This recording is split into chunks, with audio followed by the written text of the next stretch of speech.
Welcome back to the 12 Talk podcast, the UK Seahawks official podcast. My name's Josh, and this right here is my co-host, my partner in crime, Mitch.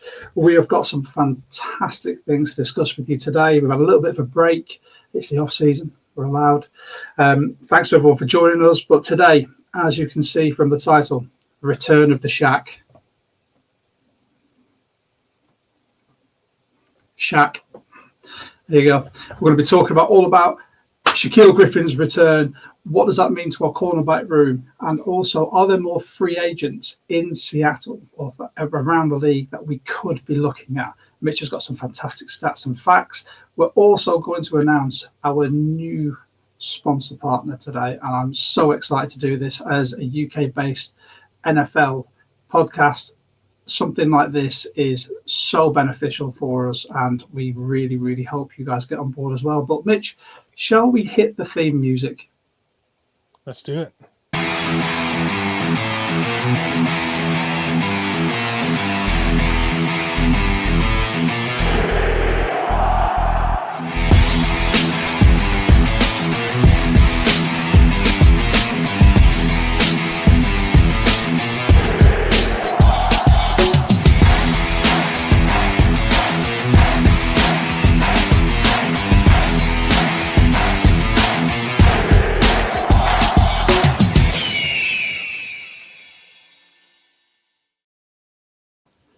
Back again. I've missed doing this, Mitch. It seems like ages. You know, when you have like a week and a half break and you just think, oh, because we've been trying to do a podcast for a little bit now and then it's just not come to fruition. So we're back. Thanks to everyone for joining us. If you are joining us and you're new, feel free to like and subscribe. We really appreciate it. And if you are a returning guest, just like the video, pop a comment wherever it is on here, and we'll try and get to all of your questions whenever we can. However, I am going to put it out there that slander towards the host is not going to be tolerated because it's uncalled for. But Mitch, apart from that, how are you getting on, mate? Been a good week? Yeah, been an amazing week, actually. I've had a really good one. It's strange to have gone all week without any real news, to schedule a pod with you and then get a free agent signing that the whole franchise wanted to happen the day before. It's kind of a cool alignment of activity just before we came back to talk about potential free agency stuff. Probably the one we would have talked about wanting the most on this pod happened yesterday. So that kind of topped off quite a good week for me, to be honest. It's been a good one. It was when I was designing the YouTube cover thing for this pod, I had one cornerback in there and then he went, and I thought, you know what, I'll change it for SHAQ Griffin. And that's been sat there all week, ready for me to put up. And then lo and behold, it happened. It's like it was foretold. But less about how we've been, more about what we're going to be talking about. Now, we want to start by introducing our newest partner as the show sponsor. Now, as we all know, being a UK, European fan of an American-based team, getting hold of gear can be a very expensive business. Very expensive, with very few channels or outlets to go by.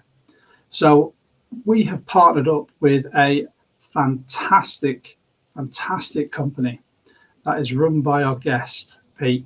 And we hope that you all get on board. You really, really get in this, because I cannot wait to see what he can get for us. Without further ado, from our new show sponsor, should we bring in Pete from Flying V Sports, Vintage Sports Clothing. Pete, how are you doing? Welcome to 12 Talk Pod. Thank you so much for having me. It's an absolute pleasure to be here. I'm all good, thank you. How are you guys? Very good.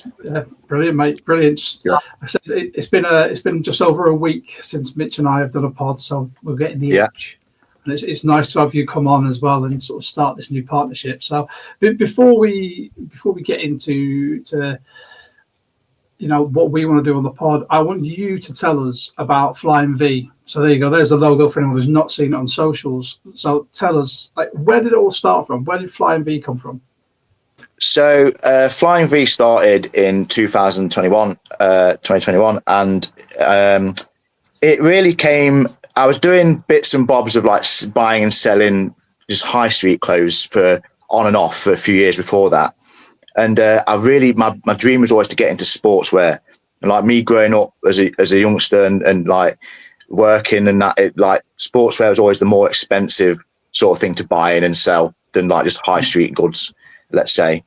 But that was always my aim. So when I was working full time and what have you for a few years and got married to my wife and what have you, I thought, right, this is the time. I wasn't enjoying the job I was in at the time. And this is the time I need to start something that I really want to do alongside this job. So COVID hit us in February 2021. I had a bit more time on my hands. I was still working, but I had a bit more time on my hands.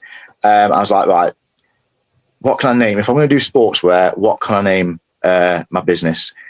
I'm a Mighty Ducks / Anaheim Ducks ice hockey fan. Looking back to the 90s, so already looking at sort of vintage era because of where we are now, sort of 30 odd years ago. Oh, God, and I just thought, yeah, I know, tell me about it. 1990 was still 10 years ago, right?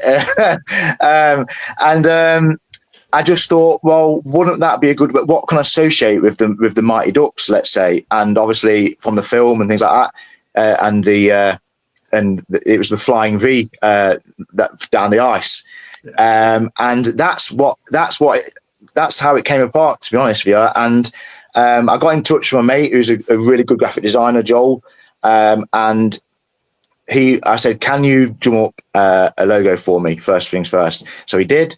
There was an original logo, and then recently we've upgraded a bit and to this more modern looking logo, and I love it. And a lot of my followers got in touch and said how much they love it as well. So yeah, and then I got my first bit of stock in. Obviously, I got like a bundle of stuff, and I was trying to source things myself. And it's kind of just gone from there, really. The aim was really to.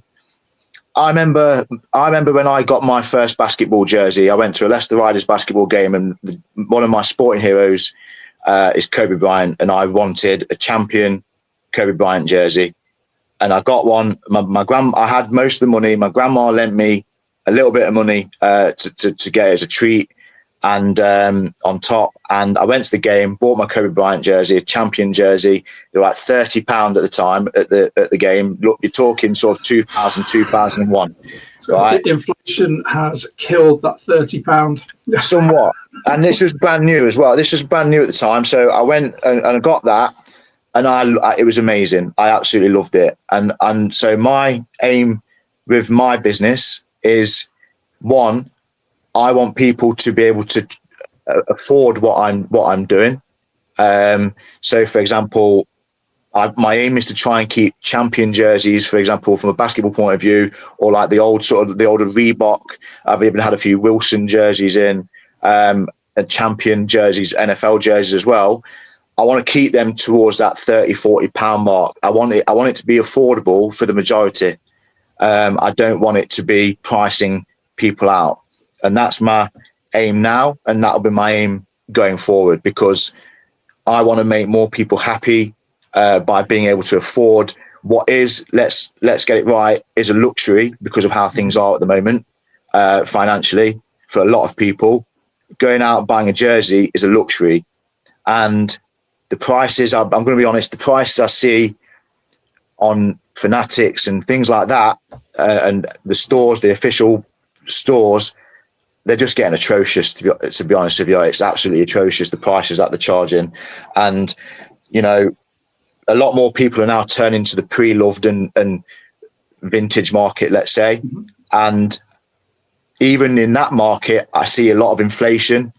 And I just think if I can source my goods at a reasonable price for me, I'm not necessarily going to look at doubling money as a matter of an aim of that.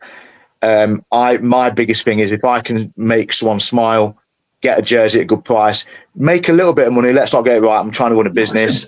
That's at the end of the day, yeah. Yeah, but like, I'm not going to get greedy with it. That's not the aim. And I just want people to feel like they've come to Flying V, come to me, buy a jersey, and they're not like bursting the bank to do so as well. And it's just the thought of me putting a smile on someone's face and so they felt, making them feel how I felt when I bought my first Kobe Bryant jersey when I was younger.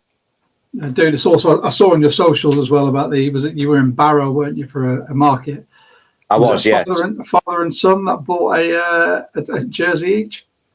Yeah, so I live in a village called Barrow upon Soar, and it's in Leicestershire, and we do some street markets every year, and there's other events going on. I've done a few pop-ups here and there, and there was so basically in the village, I used to run pop-ups monthly, and there was like, I built like a following, let's say, within the village, and now I've got people who come back quite often and message me online, and when I'm doing the street markets and the pop-ups, and they come and they bring their children, and you know, again, like I just touch on like the dad came with his son and the dad bought a jersey, the son had a jersey, and they were just absolutely like, the smile on the kid's face when he had got that jersey was just something else. And there was another lad who came and bought a Golden State Warriors jersey. His mum came and bought it for him, and just seeing that is just, and that for me is just, it makes my day. Like making it is because one day I hopefully be able to buy my daughter a jersey or something. You know, if she gets into it. But yeah, I remember I bought some Lakers baby grows. I'm a big Lakers fan, basketball, and I bought some Lakers baby grows. Well, and I put them on. I'll be honest with you, I burst into tears. Like it was like a really emotional moment. That's my daughter wearing the team that I support in basketball, and it was just a really nice moment. I couldn't hold back my tears. So I'm really passionate about it. My daughter's got a Wolf Grey Seahawks jersey with her name and the day she was born on the back. Yeah. She's worn it twice. It's hanging up in her wardrobe, but she says it's too big, so I'm waiting. One day she'll be like, yeah, well, it'll fit one day, won't it? Yeah. Exactly. Well, shall we just have a quick look for anyone watching on YouTube, just at some of the things that you've got. Some of these may have been sold now, but just to give a sort of a quick review of sort of the things you've got. So you've got a Seahawks sort of full zip jacket there in medium, £25.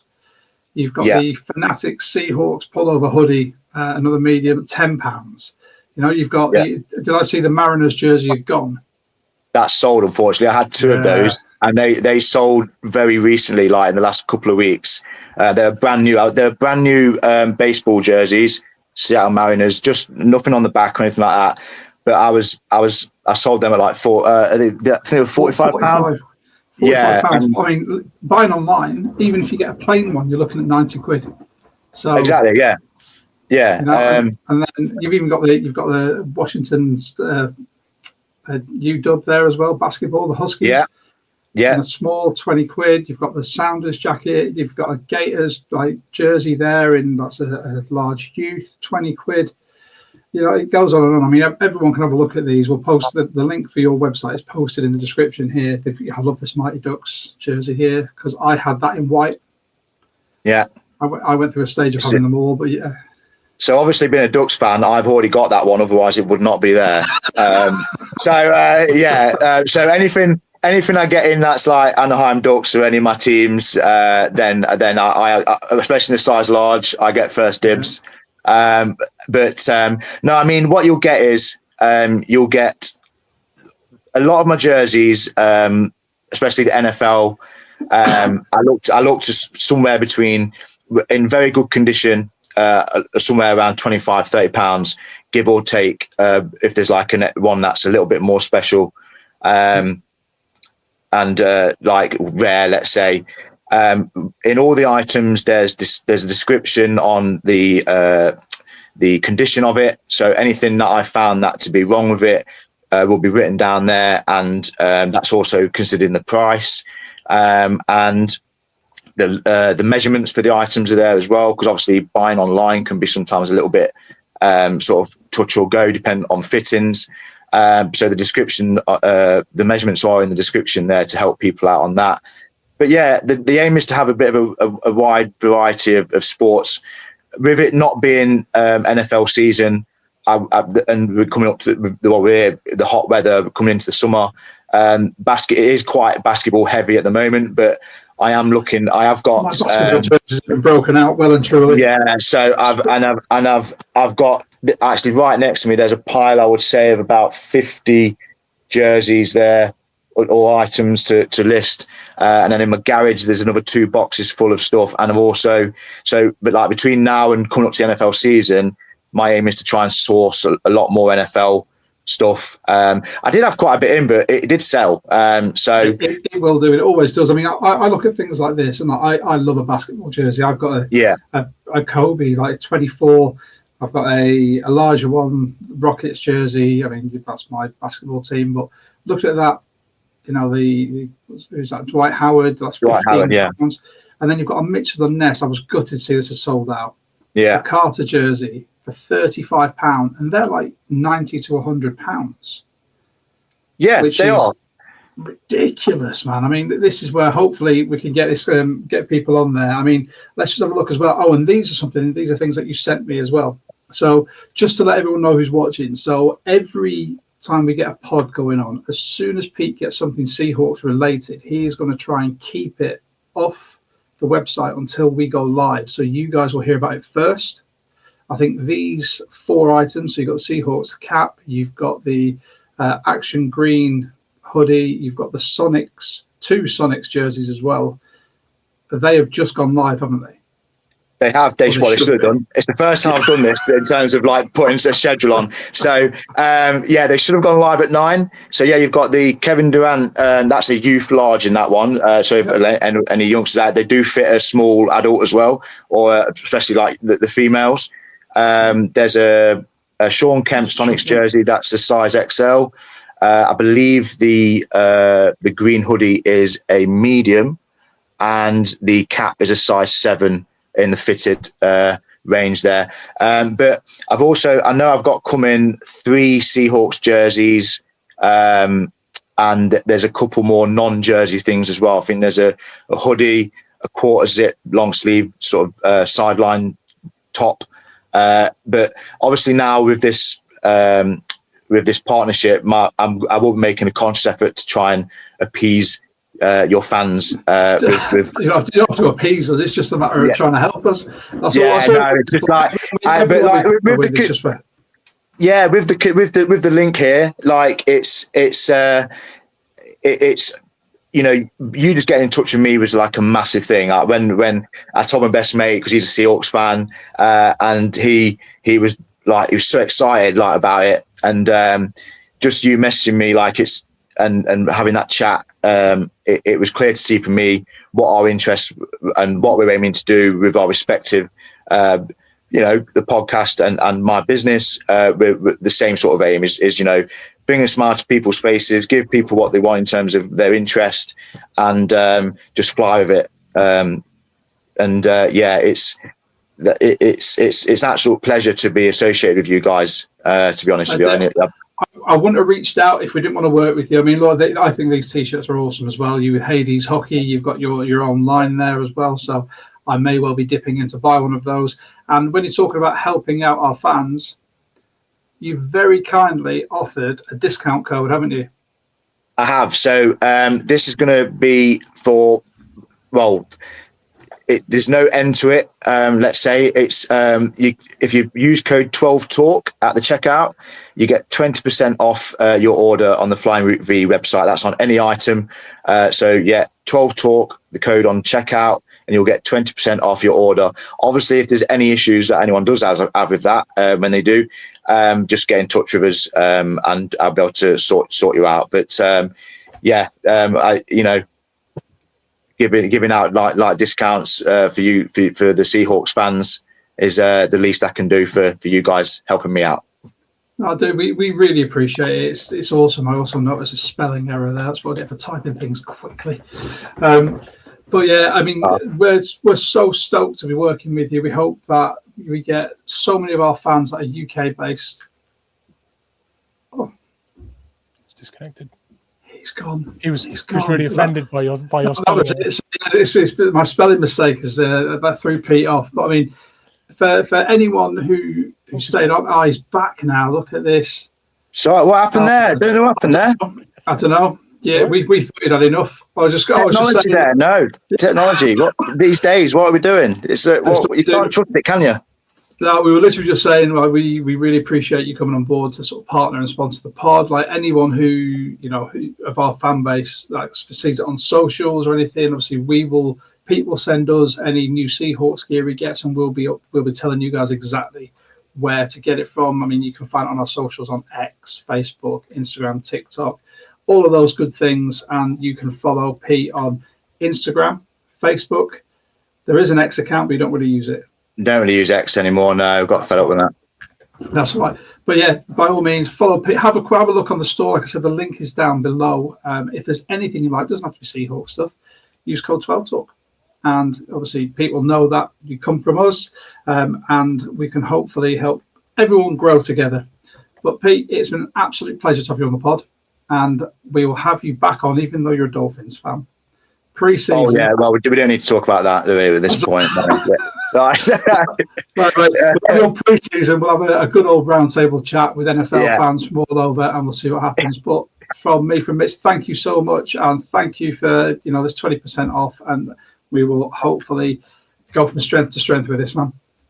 That's the hope, and guys, thank you so much for having me and on the pod, and this partnership. I feel like we can go far, and a big hello and thank you in advance to all the Seahawks fans that obviously listen to the pod and follow you guys as well. And thank you in advance for any follows, and not just the buying is important to me. It's the follows and the support that means the world to me. It's not all about the buying; it's just that support. So thank you to you all. I run off the Wayne's World principle, which is they tell two friends, and they tell two friends, and they tell two friends, and so on and so on. That's literally all it needs to be. You share. If you've got a friend who is a fan of an American sports team and you've seen their jersey that'll fit your mate, send them the link and send them Flying V's way. That's it. Done. But Pete, you go and enjoy your evening. Mitch and I have got some Seahawks related stuff to chat, sir. Enjoy. Thank you very much, guys. Thank you. See you again soon. Bye-bye. See you later. There you go. And that is our new show sponsor, Flying V Vintage Sportswear. We couldn't be happier to have Pete and Flying V on board. They are a fantastic company. I spend a lot of time browsing through what Pete has to offer and hovering over that buy button, but I will be doing it more and more. So, shall we talk about Big SHAQ? Big SHAQ. By the way, last time you played music, it didn't come through. Is this coming through? No. And it's a shame because it was great. Gutted. Absolutely gutted. I had Return of the Mac, which was going to be Return of the SHAQ, and I had Big SHAQ, Man's Not Hot, all cute. I'm absolutely gutted. I'm gutted as well because it was great. Anyway, SHAQ Griffin's back in town without his brother, unfortunately, who has retired, who is now a motivational speaker, one of my favourite Seahawks players of all time. But Mitch, let's talk about, we speculated about a lot of potential free agent signings at cornerback. There was Rasul Douglas, there was Jalen Ramsey. Thank God that he isn't one of them. Stephon Gilmore still out there as well. Stephon Gilmore still out there, and we've there you go. And we have landed back on someone who you could consider a bit of a hometown hero because we drafted him in the third round in 2017, I believe it was. You'll remember the stats. And he's gone around the league, he's come back, and he is ready to be a Seahawk again. He's going to be one of the veterans. I think he is actually the oldest cornerback in this room now, isn't he? Yeah, he will be. It's a really good one for us. I mean, we didn't necessarily need a 17-game starter. What we needed was veteran savvy, someone who's ready to come in and play when called upon, someone that specializes on the perimeter, just a leader in that room as well, and to be able to look at our depth chart and say, well, if someone goes down, we're equipped to keep the level. That is what he's going to bring us. It's also someone that won a Pro Bowl while on our roster in 2019 as well, and what he's done since, people might have forgotten about him. Some of the the franchises he's played for since leaving us. They're not the household names until he got to the Vikings last year. So it's easy to have him slip off the radar.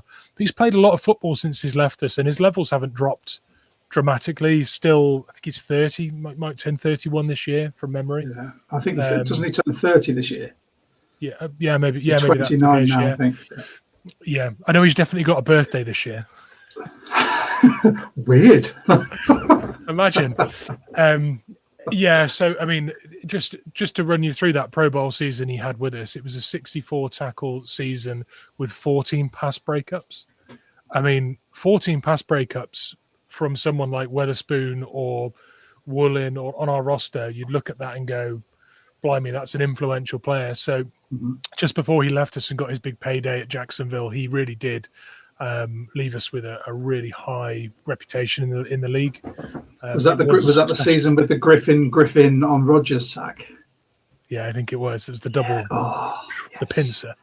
Yeah, so that was good. I mean, in his time in Seattle, in his 4 years, he played 57 out of 64 games. So he was, always available with 48 PDs in total, 14 in that one season, and 202 tackles. 50 tackles a season. I mean, I know linebackers that won't get 50 a season. So probably ones with good D lines, to be fair. But yeah, in Jacksonville, his 2 years there, he played 19 out of 32 games, and that's a shame because he was getting paid the big bucks, and he had a back injury that meant that he missed most of one season, but he played the rest of the other season that he was there. Went on to Houston. That season, he got traded to the Panthers, I think, Carolina Panthers. He played 13 out of 16 games that year with 5 PDs. Found his way onto the Minnesota Vikings roster last year. Played all 17 games. I think he started at least 14 out of 17 as well. So he was playing a lot of football there with 6 PDs and 30 tackles. So he joins us off the back of a season where he was relied upon a lot. I think he'll be relied upon slightly less, but at his age, perhaps playing more of a leadership role, a rotational role, probably suits.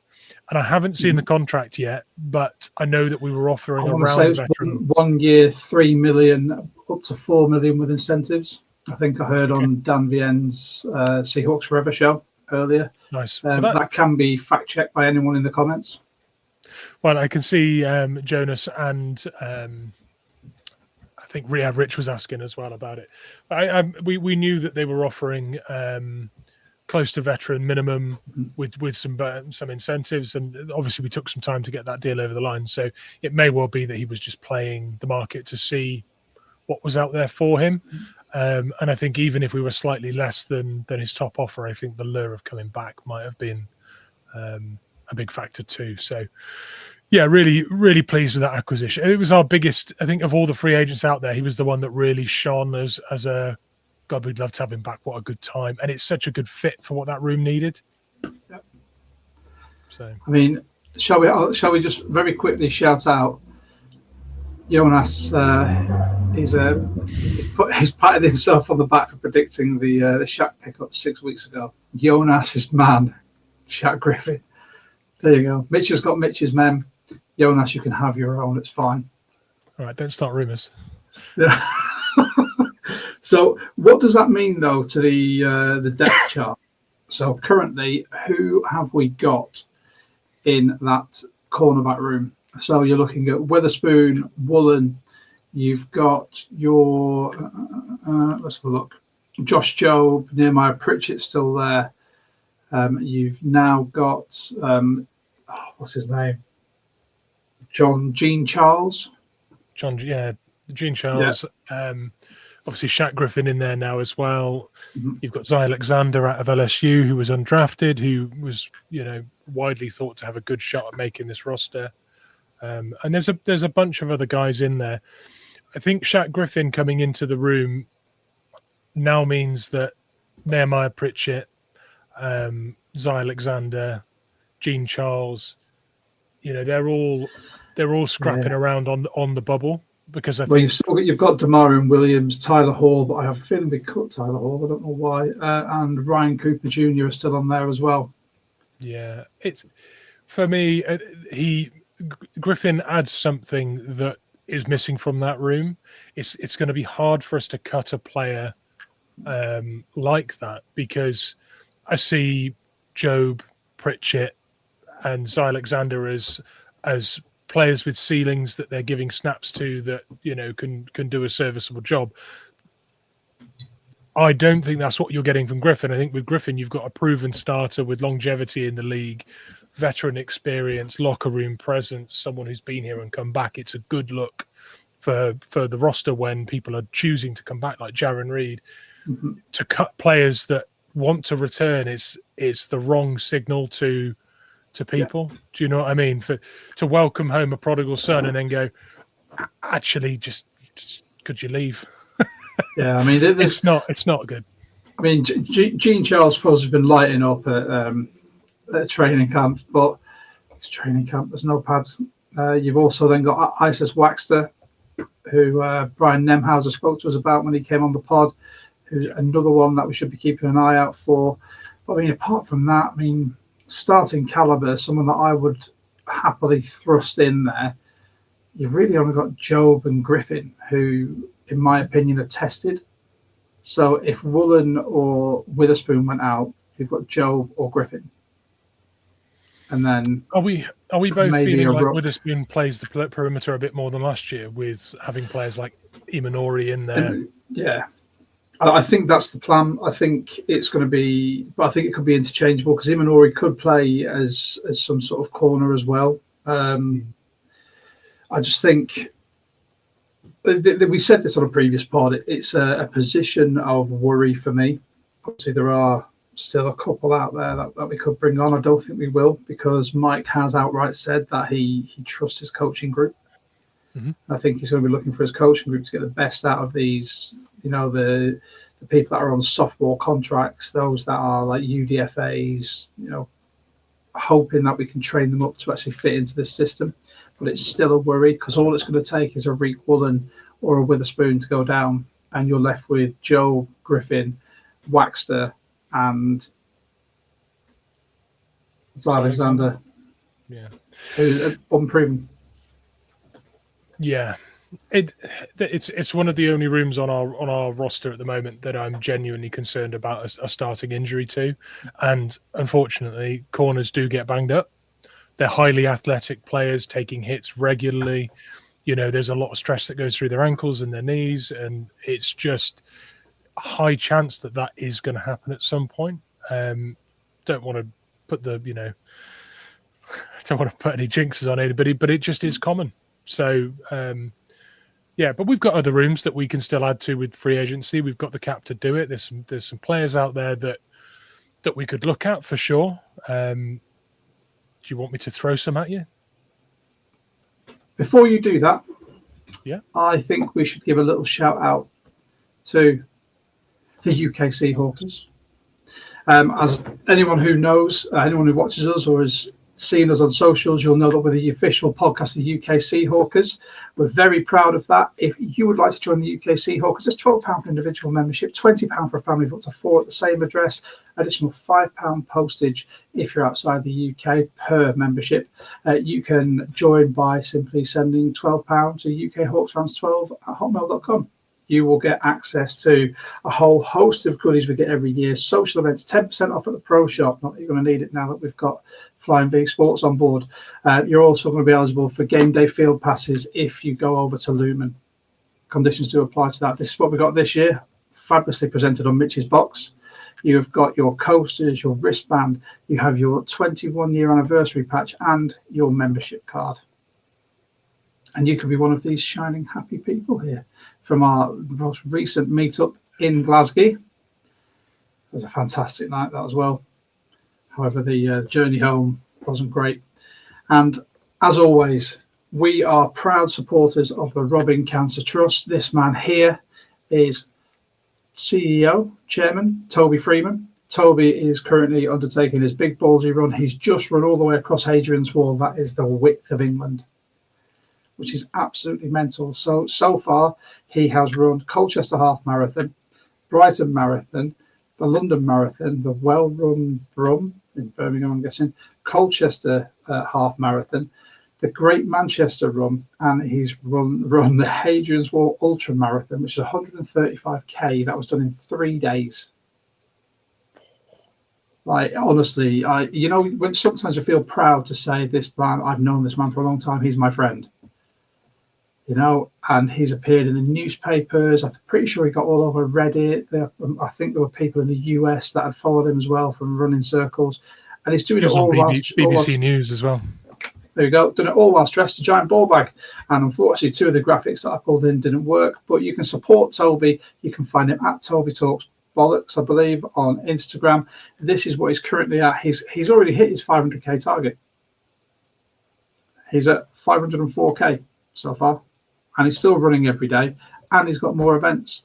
However, they are currently sat at 18 grand, and their mission is to try and raise 240k. So if you can support Toby in any way, if you are able to, please hit the link down there with the RCT. You can donate whatever you can afford, and you would really be helping Toby and the RCT save some lives. There you go. Good. Love that. Now, Mitch, who else is out there on the open market? Who we were trying to reel in, sir? Well, unfortunately, as Thomas has alluded to in the chat, what we could really do with is a middle linebacker, and I completely agree. However, when you look at the bodies left on the market for linebackers, that is the most bottom of the barrel I could imagine at this point. However, Mike Mack has shown that if the right player is available for trade, he would do it. And I do think that the solution for us at linebacker is a trade. However, we have still got that frenzy of cuts to happen after pre-season. We know now that the roster has to be cut to down to size from 90 almost, well, it's not overnight, it's within a week, but some teams do it one day, some teams do sort of 10 at a time. There will be a bunch more free agent linebackers before we start the season, but I don't think we'll have another sort of starting caliber linebacker on this roster unless we trade for one this preseason. I just don't. There might be some players that are on the bubble of getting cut that become shopped out.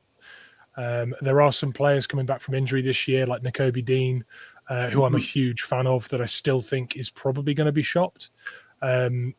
Mostly because if you look at, since he's had his injury, they've drafted, I think, 3 middle linebackers and some high-profile ones as well. So even if he is fully fighting fit, the competition around him and the level of talent on that Eagles roster, it is deep. So there are some situations like that we could cash in on and bring in a body. But yeah, it won't be through free agency. However, outside linebackers and edge rushers, which you might look at our roster and say isn't a need, I would suggest... You have an outside linebacker, you do. I would suggest... a lot of people would agree with me perhaps on this, but we'll see.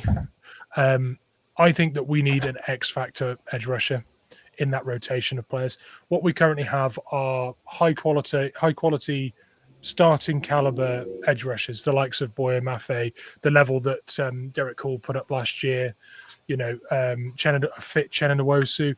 These are high quality edge rushers. They're not necessarily game wreckers that can just take control of a game, completely ruin a drive for a team, single-handedly get you off the field when they get red hot. If there is a player out there that we can pick up through trade, that would be amazing. When you look at what's left on the market, there's only one trade. But if there's one player left on this market that potentially could give you something different, it's probably only there's 2, right? There's Von Miller and there's Jadeveon Clowney. And both of those come with a huge pinch of salt. They are the 2 names that will pop out of the list. Their stat sheets may not pop out. However, Clowney had a great year for the Browns. I think 3 years ago, he had a 9-sack season. He played for Baltimore on a really low deal. I think it was about $4 million, with only $1 million guaranteed, which got him a move to Carolina which was a 2-year, 20 million deal. So he got himself back to the 10 million a season edge rusher category, where he had a 5.5 sack season. I think he played 14 out of 17 games in one of those seasons as well. So he's clearly still fit enough to do it. There is still some production there.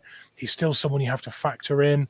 And I think as well, when you look at the 9 sack season he had for the Browns, any edge rusher that's lined up opposite Myles Garrett is going to get opportunity. And we saw last year that the way that we were built as a defense created a lot of opportunity for pressures. A lot of those didn't get home for us, but we had a really good pass rush last year. Perhaps someone like that you can weave in might be a good pickup at the right price. And let's face it as well, like Clowney was he first overall, wasn't he? Selected by Houston. He was first overall pick. Yeah. Yeah. You know, he's not a slouch just because he's been, and this is something I echo for everything. It's if you're selected first overall, you are not a bum. You're selected first overall for a reason. Usually it's a matter of you will land in a dumpster fire of an organization. You know, the scheme won't fit you and your skill set, and you have to try, flying the coop to try and find something better. They may not offer you, the money that you're anticipating. And, Clowney's bounced around. I still think he can do a job. And as Rich puts out, he's already familiar with the building, the culture. I think if the money's friendly enough, it'd be a good pickup. Completely agree. Yeah. And he worked with Mike Mack in Baltimore, didn't he? Yeah, and he used him quite well. I think what you need to consider in this is that when you look at the best productivity in Clowney's career, it's always been when the edge rusher on the other side is an incredible factor. His first 4 years in the league, he was playing opposite J.J. Watt. His best year in for the Browns was with Myles Garrett. That rush for Baltimore, where he played quite well, was littered with players like Van Noy as well. That they just everyone in and Madubuike had that great year as well. Like I just think that he needs a good supporting cast. Well, this defensive line that we've got is packed with that. If when you look at Murphy and you look at Leonard Williams and Jaron Reed, the edge rush rotation, it's full of players that can get after the quarterback. You had Clowney in like that fresh. You can't double team him as well. It was biggest problem when he was on our roster was one, he played through a sports hernia, which will slow anyone down. Second thing, that was a lousy pass rush. It wasn't. He was the player you counter, right? He was the player you factor in. Well, you can't now. He would run riot and be fresh. So anything less than 7 million, I think that's something you seriously have to consider adding. Yeah. Brandon, very. I was going to say very quickly because Thomas did ask a valid question for once. He agrees entirely with Nakobe Dean. Dean would be a great shout. What would you give up for him? Bearing in mind he was drafted in the 3rd round in the 2022 draft. Yeah. So how old is he? He's 24 still. Yeah, he was really young coming out. It was Georgia, wasn't it? He came out. I swear he came out of Georgia. Yeah. He was young when he joined the league. So despite having quite a bad injury, that he supposedly he might miss some of camp, but I think he'll be fit for the season. Whether or not they ease him back in with all the linebackers they've drafted, I don't know. But what would we have to give up? I think the thing that you need to consider with this is if you trade for a player like Nakobe Dean, you're on the hook for his next contract. Yeah. I think any capital outlay for that move is probably going to hurt you more in the subsequent contract than draft capital. It's one of those deals that I think would be a multiple pick thing. It could be like a 3rd and a 5th. It could be a 2nd and a 6th, or a 2nd and a future. I don't think it's as high as a 2nd. I wouldn't even consider that. Do you want to know who's on the Eagles linebacker depth chart at the moment? Are you ready? All right, I've seen it, but go. It's formidable. It's a lot of Zach Baum, Nakobe Dean still has to start in right. It's a linebacker, but then you've got Joshua Uche, you've got Jeremiah Trotter Jr., who was one of my personal favourites. Jihad Campbell's still there. They've got Smell Molden now as well. Patrick Johnson, Dallas. No one else really after that. But those first 6 that I mentioned, they're 5 if you take out Dean, they're balling at linebacker. So they could afford to, get rid of one. If you're gonna shift one, shift the guy that you're not sure, who you're not sure about health. If he can pass a medical, if he comes in the building and passes a medical, happy days. Thomas has said that he's interested in what it would mean for roster space. I think the one linebacker in that depth chart that probably survives is Drake Thomas. I think Drake Thomas, Tyrese Knight, Ernest Jones, and Nakobe Dean would make that 4. And I think the players that would get that cut, Paddy O'Connell potentially then shifts off the roster, and we've got one other name in there. Josh Ross. Derek Jackson. Derek Jackson, who a few people are quite keen on as a high upside UDFA, but potentially Jamie Sheriff as well, if they move them there full time. Yeah, so in terms of edge rushers, I don't think we lose an edge rusher because we've had 5 on the roster each season, and currently we've only got that if you consider I'm blanking on the name from the Cowboys, Lawrence. DeMarcus Lawrence. Yeah, so if you consider Tank Lawrence as someone who's gonna rotate onto the edge as well as defensive end, then we've got 5, but we've rolled with 5 with Mike Mack. So and I think Nakobe Dean as well comes in and does multiple things for you. It's a very versatile linebacker.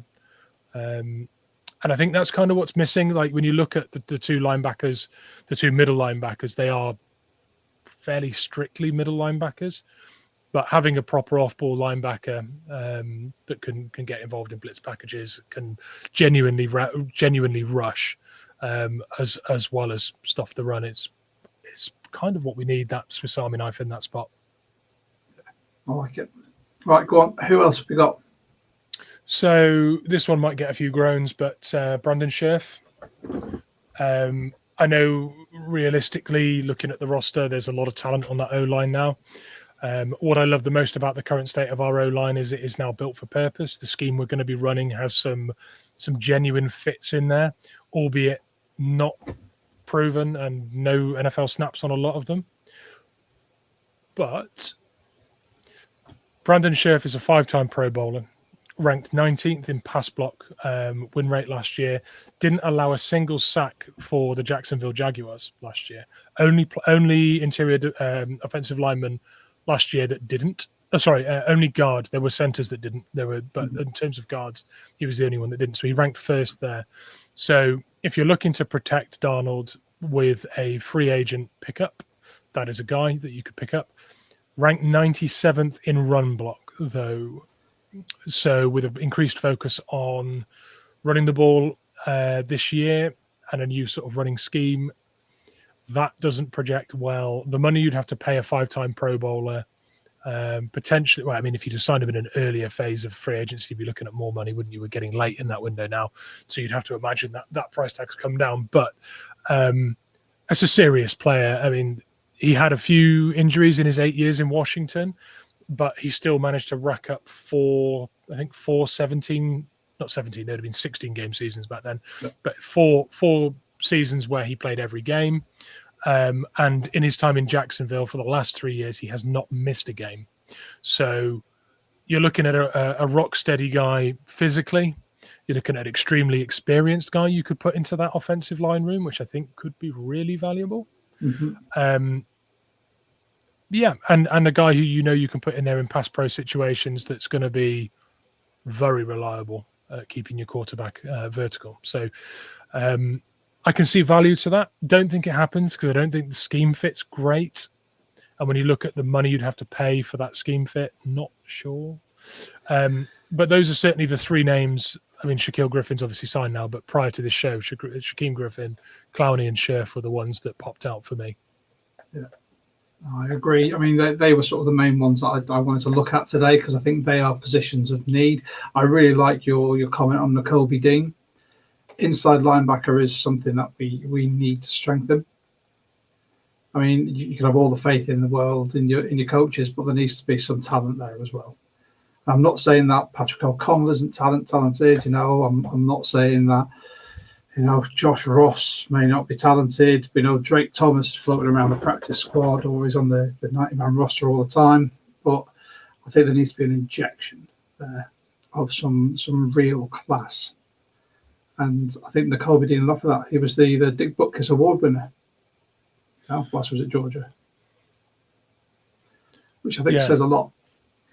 It's another defensive Swiss Army knife, isn't it? As well, like someone that you can line up in a lot of spots. Mike Mack will like that. Yeah, 100%.